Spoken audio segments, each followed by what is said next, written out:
Now, I'm using this as an example that we all go through moments in our lives or things that we might have regret around, or things that we wish we would have said, or that we wish would have gone differently, or people that have moved out of our lives that we can't really get closure from. Maybe they've passed on to the other side and we can't reach out to them to try to get closure from them. Or maybe they've moved across the country, or it's actually wouldn't serve to reach out to this person to have this conversation with them.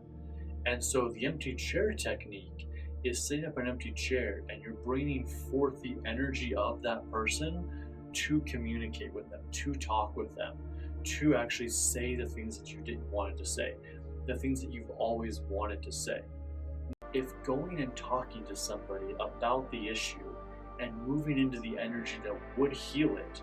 would cause more damage in the relationship you have with them, or cause more trauma on yourself. So this is people that it's like, if you were to approach them,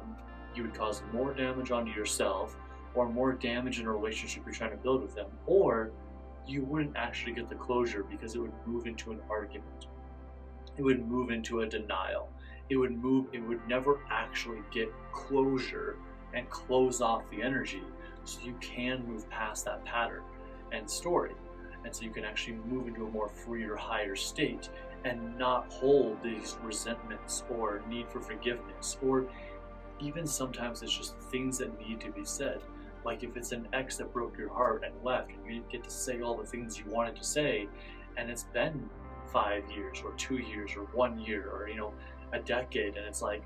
really, do I really need to reach out to them and rehash this and bring it up and be like, hey, when you left, this really sucked, and blah blah blah. Because then you're actually in some ways rehashing a wound that isn't their wound. It's your wound, not theirs, and you're projecting energy onto them